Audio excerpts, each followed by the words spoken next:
প্রশ্নে বলেছে the bisector of angle B in triangle ABC meets AC at D. AC B এর bisector, angle B এর bisector ধরলাম এটা, আর হচ্ছে এটা বাইসেক্টর, বিডিটা হচ্ছে বাইসেক্টর এসি এর। আচ্ছা, আর ডি পয়েন্টে এসে ছেদ করেছে।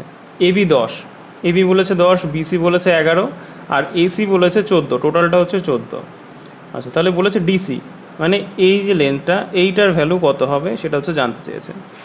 আচ্ছা দেখো, তো অ্যাঙ্গেল বাইসেক্টর যে থিওরেম আছে সেই থিওরেমটা বলে যে বি এ আর হচ্ছে বিসি যে রেশিওতে থাকবে, মানে 10:11তে যে রেশিওতে আছে, এই এডি ইস টু ডিসিটাও সেম রেশিওতে থাকবে। মানে এটা হবে 10:, এই পুরোটা হবে হচ্ছে 11, এটাও 10:11 রেশিওতে থাকবে।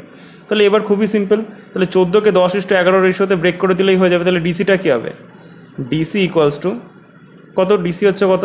11 বাই টোটালটা 10 যোগ 11, 10 যোগ 11। আচ্ছা, এই যে ভগ্নাংশে প্রকাশ করলাম এটা কতর মধ্যে? 14 ইন্টু 14 করে দেবো, ব্যাস হয়ে গেল।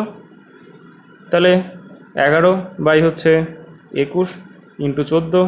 আচ্ছা, 7 দিয়ে কাটলে 3, 7 দিয়ে কাটলে 2, তাহলে কত হচ্ছে? 22 বাই হচ্ছে 3। এটাই হয়ে গেল ফাইনাল অ্যান্সার।